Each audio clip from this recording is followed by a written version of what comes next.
भज मन श्री राधे श्री राधे गोपाल भज मन श्री राधे श्री राधे गोपाल भज मन श्री राधे श्री राधे गोपाल भज मन श्री राधे श्री राधे गोपाल भज मन श्री राधे श्री राधे गोपाल भज मन श्री राधे श्री राधे गोपाल भज मन श्री राधे श्री राधे गोपाल भज मन श्री राधे श्री राधे गोपाल भज मन श्री राधे भगवान की बोल सच्चिदानंद भगवान की ओम स्वस्ति निन्द्रो वृद्धश्रवाः स्वस्ति नः पूषा विश्ववेदाः स्वस्ति नस्तार्क्ष्यो अरिष्टनेमिः स्वस्ति नो बृहस्पतिर्दधातु ओम शान्तिः शान्तिः शान्तिः नारायणं नमस्कृत्य नरं चैव नरोत्तमं देवीं सरस्वतीं व्यासं ततो जयमुदीरये कार्तिकेयं करिष्यामि कार्तिकेयं करिष्यामि प्रातः स्नानं जनार्दन स्नानं जनार्दन प्रीत्यर्थं तव देवेश प्रीत्यर्थं तव देवेश दामोदर मया सह दामोदर मया सह अहमेवासमेवाग्रे पश्चादहं यदि तच्च यो वशिष्येत सोऽस्म्यहं प्रीत्यर्थं यत् प्रतीयेत न प्रतीयेत चात्मनि तद्विद्यादात्मनो माया यथा वासो यथा तमः यथा महान्ति भूतानि भूतेषु च वचेष्वनु प्रविष्टान्यप्रविष्टानि तथा तेषु न तेष्वहम् एतावदेव जिज्ञास्यं तत्त्वजिज्ञासुनात्मनः अन्वयव्यतिरेकाभ्यां यत् स्यात् सर्वत्र सर्वदा आदौ रामतपोवनादिगमनं हत्वा मृगं काञ्चनं वैदेहीहरणं जटायुमरणं सुग्रीवसम्भाषणं बालीनिग्रहणं समुद्रतरणं लङ्कापुरीदाहनं पश्चाद् रावण कुम्भकर्णहनन एतद्धि रामायणम्।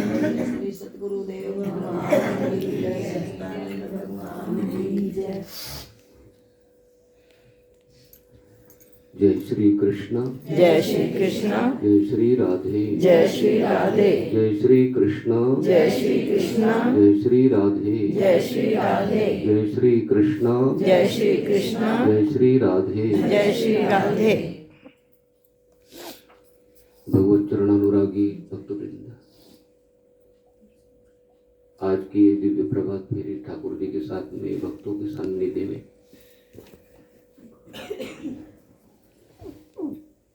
श्रीमती संगीता बेन जी, श्रीमान रघुवीर जी,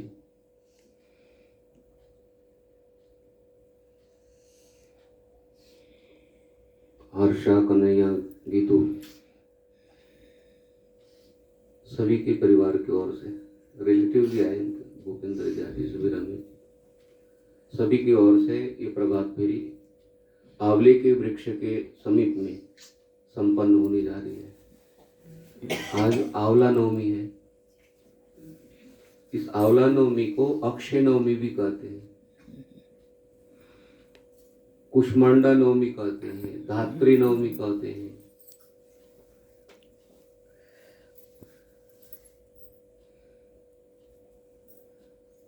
तो आंवले की वृक्ष की महिमा, तुलसी के पौधे की महिमा बहुत गाई है।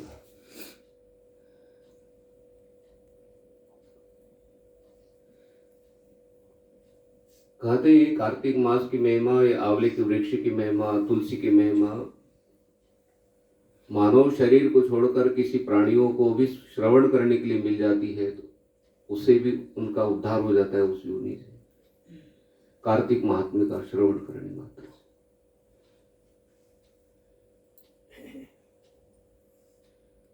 तो आंवले की वृक्ष की महिमा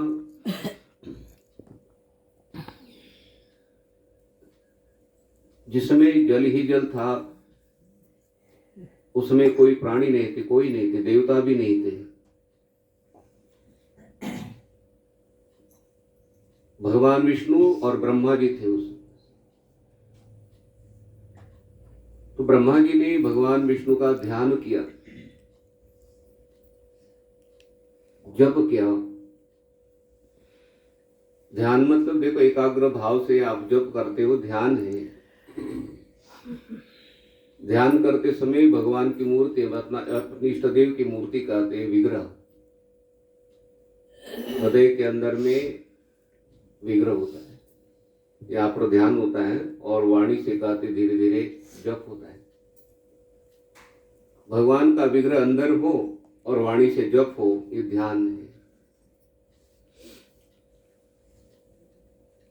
ध्रुव ने साधना की तो अंदर हृदय के अंदर में मूर्ति विग्रह भगवान विष्णु का और वाणी के द्वारा जब तब आपको एकाग्रता आ जाती है और साधना में मन लग जाता है। विग्रह अंदर नहीं रखोगे आप तो मन भटक जाता है। जब हाथ माला ले ली हाथ में और भगवान का विग्रह ना हो, अपने इष्ट देव का ध्यान न करे तो कहते हमारा मन कहाँ पर जाएगा।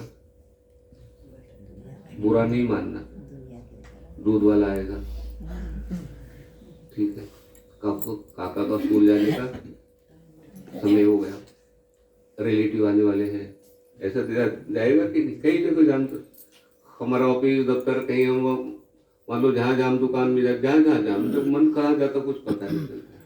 लेकिन अंदर कहते भगवान का ध्यान, भगवान का विग्रह और वाणी के द्वारा कहते भगवान का जप।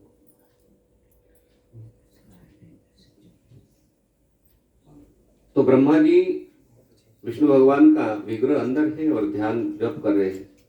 जब करते करते देखो एक दिव्य ज्योति ब्रह्मा जी के सामने है, मतलब भगवान विष्णु का स्वरूप ही है। और जब जिस समय ब्रह्मा जी ने देखा तो ब्रह्मा जी के आंखों से आनंद आश्रु, मतलब वो भगवान का दर्शन हो गया ना। किसी भी रूप में भगवान का दर्शन हो, बालक कौन से भी वस्त्र धारण करके आए हॉस्टल से, तो माँ के और पिता के आंखों से क्या आते भाई, अश्रु धारण।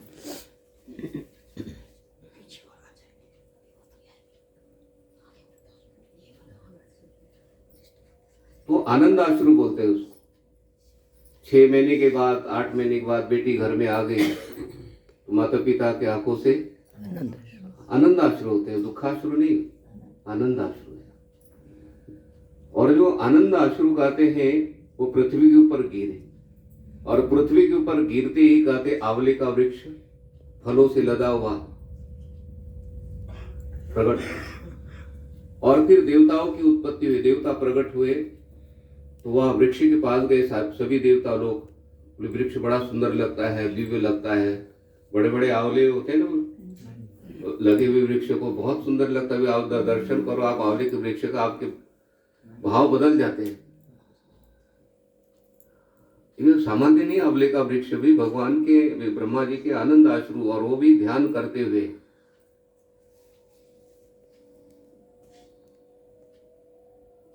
तो आंवले के वृक्ष के नीचे आप तो 2 मिनट खड़े हो जाते हो तो कितने हमारे पाप कर्म निवृत्त हो जाते हैं। और आंवले के वृक्ष के समीप में कथा श्रवण करे उसका कोटि गुणा फल बताया। ये तो आंवला आंवला बोलते हो ना, आंवला, ये आंवला नाम लेने से ही कहते हैं हमारे पातक निवृत्त हो जाते हैं भाई।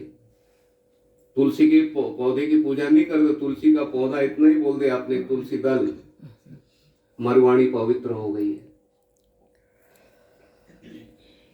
जब तक महिमा पता नहीं चलती है तब तक निष्ठा श्रद्धा नहीं हो पाती है। इसलिए श्रीमद् भगवद गीता जी का अध्याय पढ़ते तो पहले महात्म्य बताया,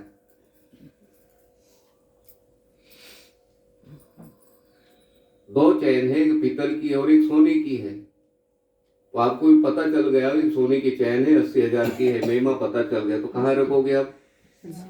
बेटे को बोले पीतल की चैन है ना, फ्रिज के ऊपर रख, और जो वो कहाँ रखना है? भाई जितना पवित्र चीज होगा उनको बैठने के लिए डिब्बा मिल जाता है। ये जो काजू बादाम रखते हैं ना तो बोतल के अंदर, उसके ऊपर ऐसा पैकिंग है, कितना वो काजू बादाम को क्या मिल गया बैठने के लिए है? और इतना सुंदर डिब्बा पैकिंग, वो है जी, उनको कल गिफ्ट दिया ना, वो काजू बादाम का पैकेट हो, बड़ा अच्छा डिब्बा, उसमें बोतल रखी हुई है, बड़ा अच्छा लगता है। लेकिन मैंने विचार किया भी इस काजू बादाम को बैठने के लिए जगह क्यों मिली ऐसी, और उसको कितने संभालते हैं लोग, क्या कारण नहीं भाई? महंगा पवित्र चीज है, महंगी कार का पुण्य कर्म है, पुण्य कर्म, पुण्य कर्म। तो पकोड़े कहाँ बैठते?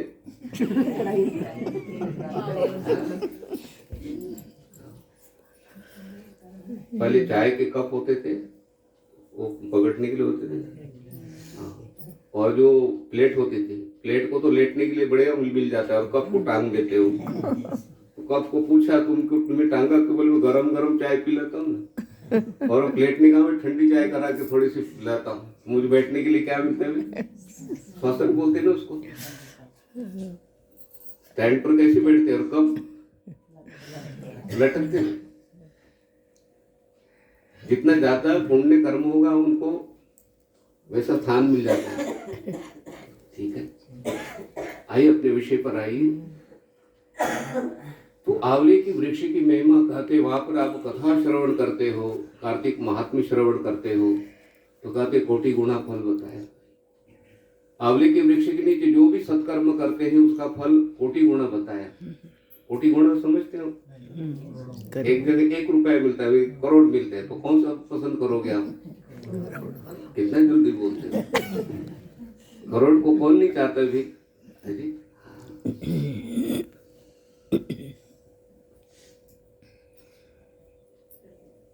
देव शर्मा नाम के ब्राह्मण थे और उनका एक बेटा था। माता पिता को लगता है भी बेटा आराधना साधना करे, ठीक है। हमें चूहे की कथा सुनाती ना, रमेश जी की बेटी बोल 4th क्लास में थी, बोले गुरु जी चूहे की कथा मत सुना।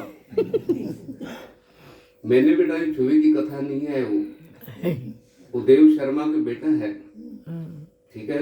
और हमें प्रेरणा मिलती है कि वो चूहे के शरीर में, तो पिताजी ने कहा कि बोले बेटा तू कार्तिक मास आ रहा है, साधना आदि कर। वो बोले पिताजी आप स्नान करो, आप भी नहाओ, है जी। वो तो बेटा है ना भाई, माता पिता के साथ देखो, बेटा ही नहीं अड़ सकता माँ के साथ में और पिता के साथ में, और किनके साथ अड़े, है जी। बोले मम्मी ये चीज, बोले बेटा थोड़े से कपड़े धो लो, बोले मम्मी, अब वो बोले जाओ बेटी मैं धो लेती, ठीक है, ठीक है। कभी वो कंबल ओढ़ के लेट गई तो माँ बोलते तू बना, तुम्हें बोले मम्मी, तो बोले माँ बोले चलो बेटे सो जा, किनके साथ। और कोई मामा चाचा के घर चले गए कहीं और वो बेटी, तो वहां पर भी बेटा ही बना, तो हाँ लाओ सपना। और ना बोले ना तो आपको रसोई में जाकर आपकी क्या हेल्प करूं, आपको लगता नहीं बेटे को बाहर जाके कैसी बात करते। सभी बेटे ना घर में ऐसे लगता माँ को, लेकिन बाहर ऐसे अच्छी बात करते हैं, आप आश्चर्यचकित हो जाओगे, है जी। ठीक है। ये शशिबेन की बेटी मुझे दिल्ली में मिली मेट्रो से, वो पुलिस वाले के साथ बात करे, बोले किधर जा रहा रास्ता है, सही बताओ, मुंह भटक रहे। अब मुझे भी लगा भी छोटी थी वो कैसी बात करती है, आप बाहर अच्छे संभाल लेते हुए बच्चे, ठीक।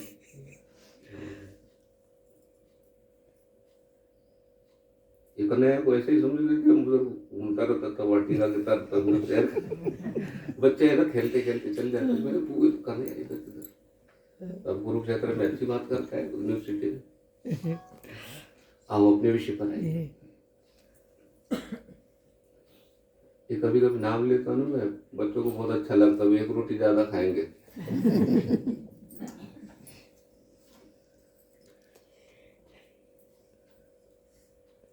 तो देव शर्मा उन्होंने कहा, बोले बेटा स्नान करो, बड़ा फल है। बोले पिताजी मैं नहीं करूंगा। तो पिताजी ने वैसे ही बोल दे, जाओ तो चूहा बन जाओ। अब वो जन्म पूर्व समय का है, सतयुग में शाप देते तो लग जाता था, अब नहीं लगता है। चिंता नहीं करना। अरे हाँ ठीक है, पर नहीं शाप लगता है। बल पुण्य कर्म था, ठीक है, और देना भी नहीं चाहिए, ठीक है।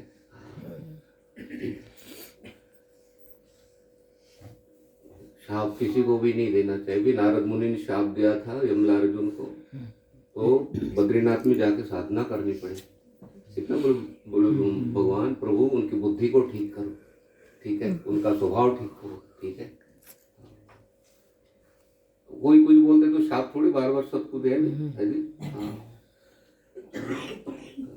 किसी ने मुझे बोल दिया, बोले गुरुजी आपने ना सब भक्तों के दिमाग में पाउडर डाल दिया, इसलिए आपकी तरह कोई आते। मैंने को कौन सा पाउडर डाला भाई?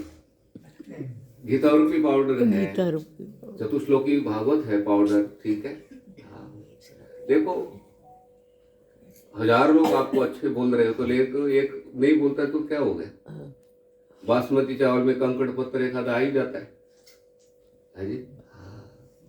बासमती चावल में वे राम जी को बोले, कृष्ण को बोले, तो हमें बोलते हैं तो ठीक है।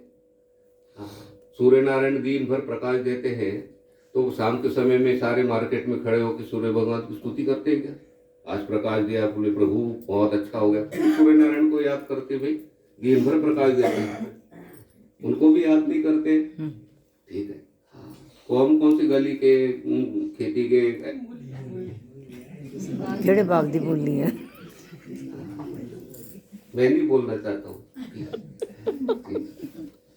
नहीं तो हमें ना एक शक्ति मिल जाती है, सूर्य नारायण को कोई नहीं याद करते हैं, ठीक है, इतना दिन भर प्रकाश देने के बाद में भी, ठीक है। हमें को प्रभु याद करते हैं, जैसे आप कथा श्रवण कर रहे हैं, ठीक है। तो वो उनको शाप दिया, तो थोड़ी देर के बाद में चूहा बनने वाले थे ना। सत्कर्म था उनका, ब्राह्मण के घर में भाई जन्म लेना है, तो सामान्य थोड़ी बात है। उन्होंने पिताजी के चरण पकड़ लिए, ठीक है, चरण पकड़ लिए। तो पिताजी ने कहा कि बोले बेटा कोई बात नहीं, कार्तिक मास की कथा श्रवण करने के लिए मिलेगी आपको चूहे के शरीर में भी, तभी आपका उद्धार हो जाएगा। देखो चूहे के शरीर में जा रहे बेटे, आशीर्वाद ही दिया पिताजी ने, ये है कि नहीं? ये तो कथा हमारे लिए है भाई, प्रेरणा मिले इसलिए। देखो देव शर्मा नाम के ब्राह्मण और वही उनका बेटा चूहे के शरीर में गया, ठीक है, तो हमें प्रेरणा मिल जाती है। क्या प्रेरणा मिल जाती है? चूहे के शरीर में भी कथा श्रवण करने के लिए मिल जाती है, उद्धार हो जाता है। तो आंवले के वृक्ष के नीचे देखो वो चूहा रहने लग गया। जब स्थान भी कैसा मिल जाता है भाई, दिव्य स्थान मिला था, तो पुण्य कर्म होते हैं ना, तो आंवले के वृक्ष के नीचे वो छिद्र मिल जाता था। तो एक दिन की बात है, विश्वामित्र जी अपने शिष्यों के साथ में आए यात्रा करते हुए, तो उनको आंवले का वृक्ष दिखाई पड़ा। तो शिष्यों ने कहा कि गुरुजी हमें कार्तिक महात्म्य श्रवण कराओ, अब हम तो यात्रा आगे कर नहीं पाएंगे, तो यहाँ बैठ के समय हो गया, कार्तिक महात्म्य श्रवण कराओ। तो कार्तिक महात्म्य श्रवण कराने लगे विश्वामित्र जी। तो आंवले का वर्णन शुरू हो गया। तो उसी समय कहते वो चूहे के शरीर से दिव्य शरीर निकला है, जैसे विष्णु भगवान होते हैं ना, तो उन्होंने प्रणाम किया विश्वामित्र जी को। और उसी समय एक व्याध भी वहां पर आया था, उन लोगों की शिष्यों के साथ क्या कर रहे हैं, धनुष बाण लेकर आया था वो वहां थे, उनके भी विचार बदल गए, तो वो भी वहां पर बैठ गए। तो कार्तिक मास की महिमा बताई कि एक स्नान करते हो, विश्वामित्र जी ने कहा एक स्नान करते हो कार्तिक मास में, 1200 वर्षों तक गंगा जी में स्नान करने का फल प्राप्त हो जाता है। और जिसमें स्नान करता है साधक, तो कहते उस समय हमारे पाप कर्मों की निवृत्ति शुरू हो जाती है भाई।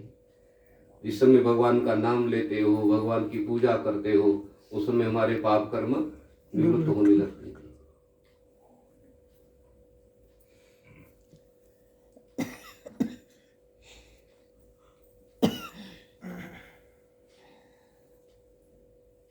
एतेनैव ह्यगोनस्य कृतं स्याद घनिष्कृतं नारायणायति जगाद चतुरक्षरम। कहते हैं नारायण नाम 4 अक्षर है,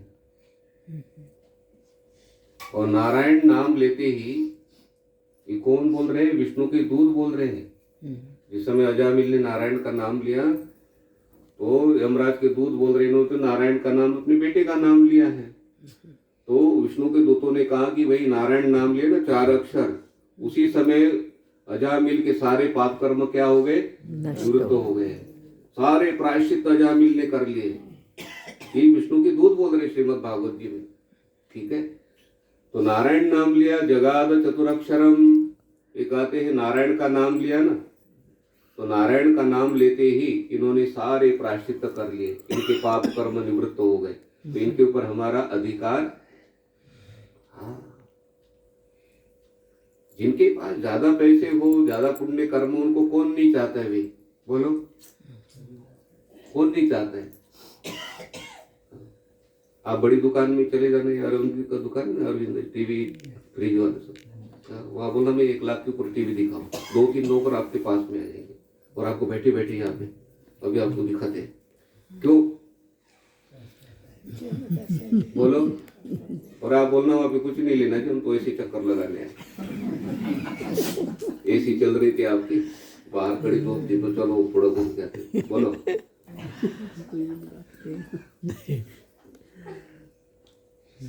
हमारे मन में भी क्या आ रहा है? पुण्य कर्म है, पैसे है। आपके पास पैसे है तो आपके घर में चीज पहुंच जाती है। कंपनी का व्यक्ति आपके घर पहुंच जाता है।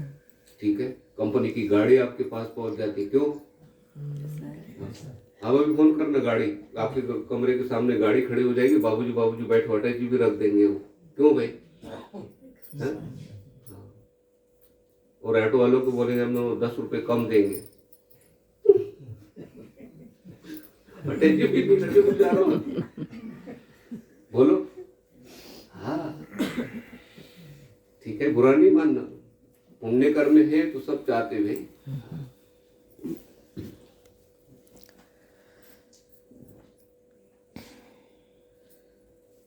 तो 1200 वर्षों तक का निरंतर गंगा में स्नान करने का फल प्राप्त हो जाता है। और तुलसी जी की महिमा को आप श्रवण करते हो, सबको याद हो गया बार बार श्रवण करने से। एक तुलसी दल ठाकुर जी को चढ़ाते हो, कितना फल है? 100 मन सोना, 50 मन चांदी। सबको याद हो गए। वैसे 100 मन सोना, एक सोने की चैन लानी हो तो कितना कठिन है। ठीक है, हाँ। तो पुणे में गुरुजी ने कहा, गुरुजी ने कहा कि कल आए सब लोग 1-1 सोने की चैन लेकर आओ, बहनें सब 1-1 अंगूठी लेकर आओ। तो सभी ने कहा कि गुरुजी कल हमें जाना है कहीं बाहर, कल का दिन छोड़ के हम परसों। गुरुजी ने बोल तुलसी दल लेकर आओ, तो 100 मन सोना लेकर आ रहे हैं। बोले गुरुजी सब आ रहे हैं। तो पहले ठीक हो रही 80,000 की चैन देनी है तो सामान्य लोग कितना विचार करना पड़ेगा। लेकिन 50 मन चांदी और 100 मन सोना दान करने का फल प्राप्त हो जाता है। और ये आंवला है, आंवला फल, ये जितना मोटा हो ना, रविवार के घर में जो आंवले हैं ना, बड़े बड़े आंवले, ठीक है, तो जितना भारी आंवला होगा, कहते वो आंवला ठाकुर जी को चढ़ाते हो तो उतना सोना दान करने का फल प्राप्त हो जाता है। पुष्प दान करने का फल, तुलसी दान करने का फल, तुलसी दल चढ़ाने का फल, कितने फल हैं। और इससे हमारे अंतःकरण की शुद्धि हो जाती है। और अंतःकरण की शुद्धि होने से कहते भगवान का नाम वाणी में फिर चलने लगता है। ठीक है, ये तपस्या तो करनी पड़ती है। जल भी हो रहे, जल सामान्य जल है, टंकी का जल, उनको कौन पूछता है। लेकिन वो फिल्टर के अंदर में बेचारा बहुत तपस्या करता है। वो उस कैंडल में जाए, उस कैंडल में जाए, फिर एक रॉड आती है उसको, वहां पर भी जाता है, वो वहां से फिर नीचे उतरता है और उस जल को फिर है जी, पीने के काम आता है। उसको बोतल मिलती बैठने के लिए, स्टैंड मिलता है, दुकान में वो डिब्बा मिलता है, और फ्रिज में जाकर फिर बैठता है। कितनी व्यवस्था हो गई जल में। हाँ ठीक है,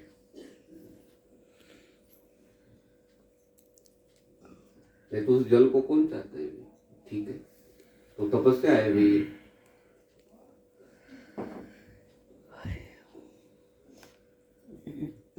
कृते ध्यायतो विष्णुं त्रेतायां यजतो मखैः द्वापरे परिचर्यायां कलो तद हरि कीर्तनात्। कहते कलयुग में कीर्तन, भगवान का स्मरण। सतयुग में यज्ञ ध्यान करना पड़ता था, बहुत ध्यान तपस्या करनी पड़ती थी, तब भगवान की प्राप्ति हुई। कृते ध्यायतो विष्णुं त्रेतायां यजतो मखैः। त्रेता युग में कहते हैं यज्ञ करने पड़ते थे, वाजपेय राजस्व ऐसे यज्ञ करने पड़ते थे, उसके बाद भगवान की प्राप्ति हो जाती थी। और द्वापरे परिचर्यायाम, द्वापर युग में कहते हैं भगवान की पूजा करनी पड़ती थी। कितनी बार पूजा करनी, कितने समय तक पूजा करनी पड़ती थी। सवेरे बैठ गए पूजा के लिए तो 10:30 बजे पूजा संपन्न हो जाती है। ठीक है, एक राजस्थान के पूजा करते थे ऋषिकेश में, तो मेरे मित्र थे, उनके जो शिष्य थे, तो उनके साथ गए। वो वृद्ध थे, वो एक एक चावल का दाना चढ़ाते हुए 11 बजे, मेरे को कितने बजे बैठे थे, वो 4 बजे बैठे थे। 4 बजे से लेकर 11 बजे तक ऐसी पूजा आप कर पाओगे क्या। मनुष्याणाम सहस्रेषु, कोई कोई करता है भी। तो मुझे तो आश्चर्य हो गया। मैंने कहा देखो अवस्था बोली तो पहले से ही बाल्यावस्था से ही साधना कर रहे, इतनी पूजा, लंबी पूजा हम कर है जी। बोलो, हाँ, शादी विवाह के समय यजमान बोलते जल्दी जल्दी कर लो गणेश जी की पूजा, बारात आ रही है। बोलो, अभी अपने आप में बारात आएगी ना, वहां पे बारात आएगी तो तिलक राज्य को बोलेंगे जल्दी जल्दी पूजा कर लो। वो भी बोल रहे गुरुजी वो जल्दी जल्दी क्या है। वास्तविक ठीक है, हमारे पास इतना समय नहीं है। ठीक है, तो यज्ञ होते थे भाई, भगवान की पूजा होती थी, इतनी लंबी पूजा हम नहीं कर पाएंगे। तो कलो तद हरि कीर्तनात्, कहते कलयुग में कीर्तन करते हो, भगवान का स्मरण करते हो। तो भगवान को पूछा गया, नारद मुनि ने पूछा, बोले प्रभु आप कहाँ रहते हो। भगवान ने कहा अरे नारद मैंने कोई घर नहीं बनाया। भगवान का एड्रेस कौन सा है भाई। तो हृदय में रहते हैं हमारे। रमेश जी भगवान का एड्रेस कौन सा, एड्रेस पूछ रहा हूँ। हमारे हृदय में हो तो। भगवान का एड्रेस कौन सा भी, जैसे मेरा कुटिया नंबर है, आपका कोठी नंबर है, मकान नंबर है, सेक्टर नंबर है, तो भगवान ने कहा नारद मैंने कोई कुटिया नहीं, मैंने कोई स्थान नहीं बनाया। लोग बोलते क्षीर सागर में रहते हो, क्षीर सागर में है जी, क्षीर सागर में कहाँ पर रहते हो, कौन से गद्दे पर बैठते हो। हाँ शेषनाग, इतना जल्दी जल्दी बोलते हो, हमारी कुर्सी के नीचे शेषनाग बैठते हो। तो सुबह काकरोच भी आते हैं तो हमें डर लगता है। और भगवान शेष जी के ऊपर विराजमान है भाई, और इतने 1000 सुनाए उनकी है जी। और वो एड्रेस है क्या, सर्प के ऊपर बैठे हो है जी, एड्रेस है। भगवान ने कहा नाहम वसामि वैकुंठे योगिनाम हृदय न मद्भक्ता यत्र गायन्ति तत्र तिष्ठामि नारद। हे नारद मैंने कोई घर नहीं बनाया, मैंने कोई कुटिया नहीं बनाई। ठीक है, नाहम वसामि वैकुंठे, में वैकुंठ में नहीं रहता हूँ। योगी नाम हृदय न, तो मैं योगियों की हृदय में भी नहीं रहता हूँ। मद्भक्ता यत्र गायन्ति तत्र तिष्ठामि नारद। ठीक है, तो योगियों के हृदय में भगवान ने ऐसे कहा कि महिमा बढ़ानी थी ना, जहाँ मेरे भक्त कीर्तन करते हैं, जहाँ मेरा स्मरण होता है, वहां पर मैं रहता हूँ।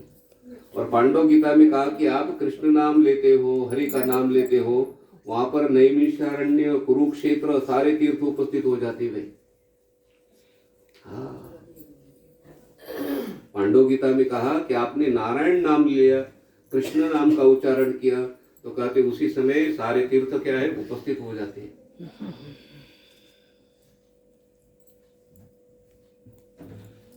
वशिष्ठ महाराज जी ने कहा कृष्णेति मंगलम नाम यस्य वाचि प्रवर्तते भस्मी भवन्ति सद्यस्तु महापातक कोटयः।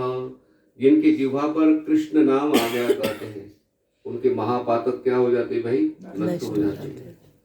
ये भगवान के नाम में शक्ति है।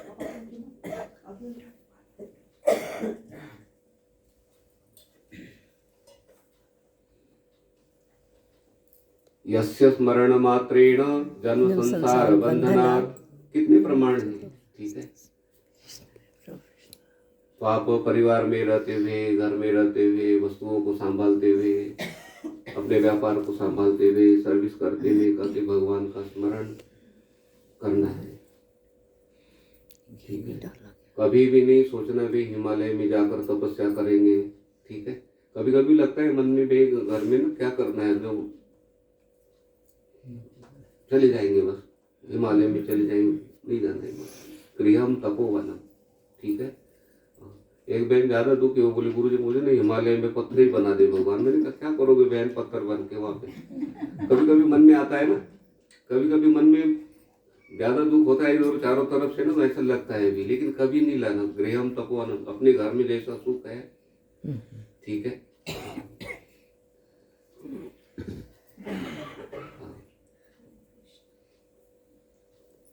हम ऋषिकेश में पढ़ते थे ना, तो उस समय वो चोटी वाला है वहाँ पे, तो दोपहर के समय में भोजन करने के घर जा रहे थे वो। तो मैंने वैसे ही पूछा, वो मेरे साथ परिचय हुआ ना, बोले गुरुजी जा रहे हो पढ़ने के लिए। मैंने हाँ। बोले आप कहाँ जा रहे हो? बोले भोजन करने जा रहा हूँ। मुझे तो आश्चर्य लगा कि तुम्हारे यहाँ तो सब लोग भोजन करने के लिए आते हैं और तुम कहाँ जा रहे हो? हाँ। बोले गुरुजी वो नहीं बता सकते। हाँ ठीक है। होटल का मालिक कहाँ भोजन करता है? हाँ ठीक है। गरम गरम कुलचे छोले साइकिल घूमती है, वो कुटिया के सामने अपने घर के सामने भोजन है, दुकान के पास में खा रहा था, वो कुलचा नहीं खाया उन्होंने। कुलचे खाना गरम गरम होने अच्छे बनाए हो तो, लेकिन वो पता नहीं ना, ठीक है, रास्ते पे चने कब के क्या है। अच्छा ये उदाहरण इसलिए मैंने दिया है कि आंवले के वृक्ष के नीचे जैसे आप अभी पूजा करोगे, प्रसाद खिचड़ी बने, खिचड़ी का प्रसाद, और ये प्रसाद ग्रहण करने का फल बताया कहते हैं साल भर के जो अन्न दोष होते हैं ना, अन्न दोष कहते निवृत्त हो जाते, और अन्न दोष को निकालने के लिए कोई उपाय नहीं। झूठ बोलने का जो पातक है भगवान का नाम लेने से ठीक हो जाता है। जो अन्न दोष है वो ज्यादा अंदर चला गया ना, ब्लड में चला गया, तो उसमें से निकालेंगे कैसे? डॉक्टर क्या बोलेंगे, भाई लंबी दवाई लेनी पड़ेगी 4 महीने, तब वो ब्लड में से चीज। और हमारे साल भर के कहते अन्न दोष के जो, ठीक है, अन्न दोष जो लगा है साल भर का, वो अन्न दोष कैसे निवृत्त होगा भाई? तो कहते आंवले के वृक्ष के नीचे कहते भोग लगा के आप प्रसाद ग्रहण करते हो तो उसे हमारे अन्न दोष निवृत्त हो जाते हैं। अन्न दोष समझते हो? सूतक पातक का भोजन होता है। हलवाई के घर में बेटा ने जन्म लिया, मैंने पूछा अपने परिचय है ना, बोले मैंने कहा 4 महीने छुट्टी लेते हो, 1 महीना। बोले काय की छुट्टी? गुरु जी दूसरे दिन जाता हूँ। अब सूतक में बना रहे कि नहीं वो भोजन है? और आप पूछ सकते हैं कि हलवाई को आपके घर में सूतक पातक है? नहीं बोल सकते। बीकानेर में बताए नमकीन पैकिंग होते ना, तो वो परिचित थे। मैंने कहा आपको तो सूतक लगा? बोले गुरु सूतक लगा तो छोड़ नहीं सकते ना मालिक, तो बोलते भी घर के नहाना पड़ेगा, ऐसी ड्यूटी होती है, ऐसी सर्विस होती है। तो पैकिंग फटाफट नमकीन की क्या कर रहा है, तल रहा है आराम से, ठीक है। सूतक पातक का है कि नहीं भाई? सब सूतक पातक का है, लेकिन सूतक पातक का कैसे भी हमारे ग्रहण करने में आया हो, लेकिन आंवले के वृक्ष के नीचे कहते हैं जो भोग लगता है, खिचड़ी आप ग्रहण करते हो तो कहते साल भर के अन्न दोष जो लगे हैं वो दूर हो जाते हैं, ठीक है। तो दोनों में जो प्रसाद मिलता है थोड़ा आप ग्रहण कर लीजिए और घर में भी सबको खिला दीजिए।